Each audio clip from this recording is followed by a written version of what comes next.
Panorama group, जो सोचता है वो करता है।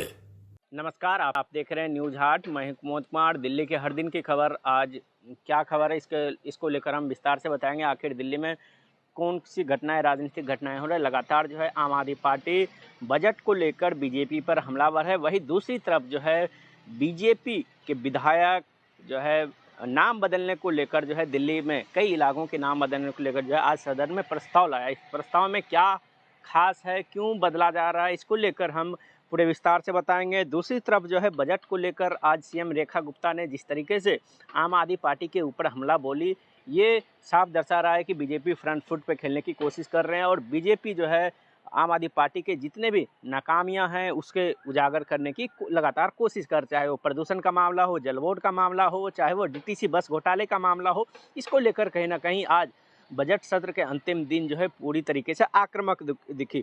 और तीसरी सबसे बड़ी खबर है कि कांग्रेस अब पूरी तरीके से दिल्ली में एक्टिव हो रही है। कांग्रेस लगातार जो है बीजेपी के ऊपर सवाल खड़े कर रही है लॉ एंड ऑर्डर को लेकर। इसको लेकर क्या कुछ खबर है वो हम पूरे विस्तार से बताएंगे। सबसे पहले आप जान लीजिए कि दिल्ली में नाम बदलने की चर्चा आखिर क्यों हो रही है। आपको बता दें कि 2025 का विधानसभा चुनाव हो रहा था, उस टाइम जो है लगातार कई जगहों के नाम बदलने की चर्चा हो रही थी, चाहे वो मुस्तफाबाद के नाम हो, चाहे वो नजफगढ़ के नाम हो, चाहे वो अन्य क्षेत्रों के नाम हो। कहीं ना कहीं लगातार जो है नाम बदलने की चर्चा अब दिल्ली में जोरों शोरों से चल रही है। इसको लेकर कहीं ना कहीं आज दिल्ली विधानसभा के उपाध्यक्ष मोहन सिंह बिष्ट, जो पूर्व में करावल नगर के विधायक हुआ करते थे, लंबे समय जो विधायक रहने का अनुभव है, उन्होंने आज अपने जो अभी मौजूदा विधायक है मुस्तफाबाद के, उनका नाम जो है वहाँ से शिवपुरी नाम बदलने का प्रस्ताव रखा है विधानसभा में। आज बजट सत्र पे अंतिम दिन में चर्चा हो ही रही थी, लेकिन नाम बदलने की चर्चा जो है अब जोरों शोरों से दिल्ली में होने लगी है। आपको ये भी बता दें कि बीजेपी के कई विधायक ये चाहते हैं कि दिल्ली के नाम जो है दिल्ली ना होकर इंद्रप्रस्थ किया जाए। इसको लेकर कहा जा रहा है कि जो आक्रांताएं थे वो कहीं ना कहीं उनके नामों पे दिल्ली के अन्य जगहों का जो है नाम रखा गया है। कई सांसद भी अपने कोठी के सामने जो है नेम प्लेट लगा लिए और जगहों के नाम बदल दिए, लेकिन जो इसकी प्रक्रिया है इसकी लंबी होती है, नाम जल्दी नहीं बदला जा सकता है। मुस्तफाबाद विधानसभा के विधायक और जो विधानसभा के उपाध्यक्ष हैं मोहन सिंह बिष्ट, वो क्या बोल रहे हैं, उन्होंने साफ कहा है कि मुस्तफाबाद विधानसभा क्षेत्र का नाम बदलने के लिए मेरे पास प्रस्ताव लाया गया था। 1998 से 2020 के बीच जब मैं विधायक था तब क्षेत्र का नाम करावल नगर था। मुस्तफाबाद का नाम किसी धार्मिक गुरु पर जो है नहीं रखा गया था। यहाँ मुस्तफ़ा नाम का एक प्रॉपर्टी डीलर था, उसके नाम से जो है ये मुस्तफाबाद रखा गया है। साथ ही उन्होंने कहा कि जिसने कुछ राजनीतिक लोगों के जाने के बाद क्षेत्र का नाम बदलकर मुस्तफाबाद रख दिया, आज हर कोई मुस्तफाबाद विधानसभा क्षेत्र का नाम बदलकर शिव विहार रखने की मांग कर रहा है। इसको लेकर कहीं ना कहीं राजनीति गर्मा रही है। कांग्रेस और आम आदमी पार्टी कर रही है कि बीजेपी जो है धर्म के नाम पर जो है सांप्रदायिक हिंसा फैलाना चाहती है। दूसरी तरफ जो है रामनवमी का समय है, ऐसे में जो है ईद का भी एक दो दिन बाद ईद है, इस लेकर भी बीजेपी विधायक जो ईद को लेकर है वो बयानबाजी कर रहे हैं। बयानबाजी वो कर रहे हैं कि बोल रहे हैं कि सड़कों पे नमाज नहीं पढ़ सकते, खुले स्थानों पे नमाज नहीं पढ़ सकते, दूसरी तरफ जो है पार्कों में नमाज नहीं पढ़ सकते। वहीं कांग्रेस कह रही है कि बीजेपी जो है दिल्ली में दंगा कराना चाहती है। इसको लेकर कहीं ना कहीं अलग अलग विधायकों के अलग अलग राय है। कोई मीट की दुकानें बंद करवाना चाह रहे हैं, कोई जो खुले जगहों पे नमाज अदा करने को लेकर भी हमलावर है। वो कह रहे हैं कि हमने डीसी और एसडीएम और डीएम को पत्र लिखा है कि खुले जगहों पे ईद के समय जो है नमाज ना पढ़ा जाए। इसको लेकर कहीं ना कहीं नाम बदलने की राजनीति और जो धार्मिक उन्माद है, इसको लेकर कहीं ना कहीं कांग्रेस लगातार जो है हमलावर है। तो आज की दूसरी सबसे बड़ी खबर यह है डीटीसी बस घोटाले को लेकर। डीटीसी बस घोटाले को लेकर सीएम रेखा गुप्ता ने आम आदमी पार्टी पे कड़ा प्रहार किया है।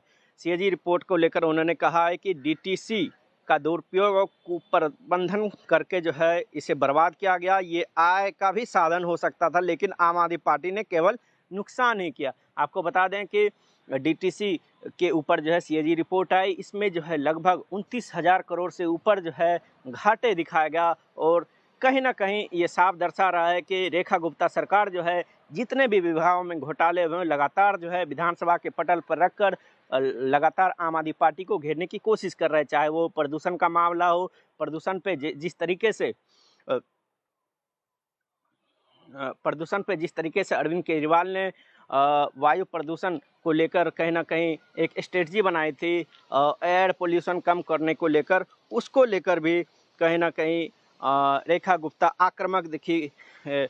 वो कह रही है कि दिल्ली में जिस तरीके के काम हो रहे हैं 5 करोड़ के, और उस पे जो है विज्ञापन पे खर्च जो है लगभग 25 करोड़ किए जा रहे हैं, सिर्फ अपनी ब्रांडिंग भी, ना कि दिल्ली के जनता का काम।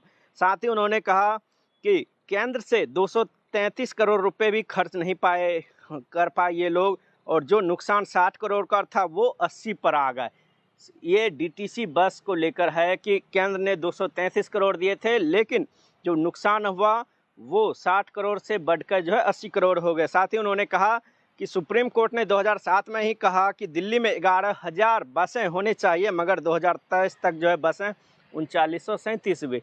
इसको लेकर कहीं ना कहीं रेखा गुप्ता आतिशी, मार्लेना और आम आदमी पार्टी के ऊपर जो है घेरती नजर आई कि क्यों नहीं दिल्ली में जिस तरीके से लगातार जो है घोटाले को लेकर चर्चा हो रही थी, वो कहीं ना कहीं दिल्ली की जनता के साथ जो है नाइंसाफ़ी हुई है।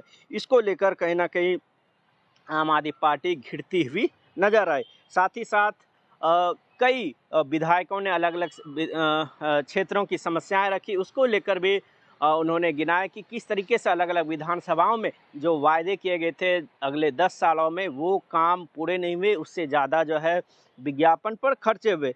साथ ही उन्होंने कहा कि जो 5100 करोड़ का बजट लाया गया है वो जो है अब दिल्ली की हर गरीब महिलाओं को मिलने वाला है। साथ ही उन्होंने कहा कि हमारे लिए गर्व की बात है, दिल्ली की मुख्यमंत्री रेखा गुप्ता होने के नाते जब दिल्ली में बजट पेश किया गया तो एक नई सोच और उमंग के साथ इसे लाया गया। जो संकल्प पत्र में कहा गया वह पूरा किया गया, जिसका एक बड़ा उदाहरण कि हर महिला को अब प्रतिमाह 2500 रुपये मिलेंगे। इसको लेकर बजट में 5100 करोड़ का आवंटन भी कर दिया गया। साथ ही उन्होंने कहा कि जो एससी बस्तियां के सुधार के लिए 65 करोड़ का जो है बजट का प्रावधान किया गया, लेकिन जो केवल 50 लाख का बजट उपयोग में लाया गया था। साथ ही उन्होंने कहा कि जय भीम सीएम प्रतिभा विकास योजना के तहत पिछड़े समाज में आने वाले बच्चों के लिए कोचिंग सेंटर उपलब्ध करवाना और उन्हें भत्ता देने का उद्देश्य था, लेकिन 70 करोड़ के बजट आवंटन पर शून्य उपयोगिता रही। कहीं ना कहीं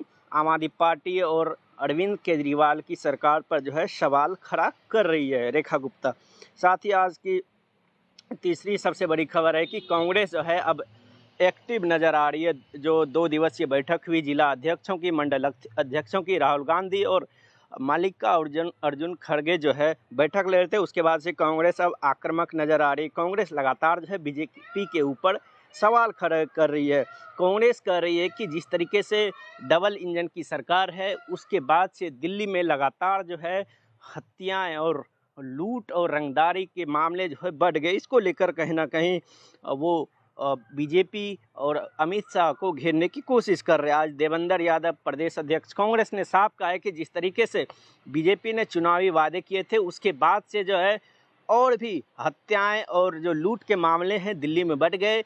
क्या डबल इंजन की सरकार में यही सब देखना पड़ रहा है दिल्ली वासियों को? इसको लेकर कहीं ना कहीं अब सवाल खड़े कर रही है कांग्रेस। दूसरी तरफ आम आदमी पार्टी ने भी विधानसभा में ये मुद्दा उठाया था, जोरों शोरों से उठाया था, लेकिन बीजेपी जो है इसे कह रही थी कि ये चुनावी रणनीति है आम आदमी पार्टी की। इसको लेकर कहीं ना कहीं बीजेपी भी घेरती नज़र आई और कहीं ना कहीं अब देखा जा सकता है कि दिल्ली में जिस तरीके से लॉ एंड ऑर्डर है वो तो केंद्र सरकार के पास है, दिल्ली पुलिस जो है इसको लेकर लगातार जो है कांग्रेस और आम आदमी पार्टी घेरती नज़र आ रही है। तो आज के लिए बस इतना ही, तब तक देखते रहिए न्यूज़ 8। धन्यवाद।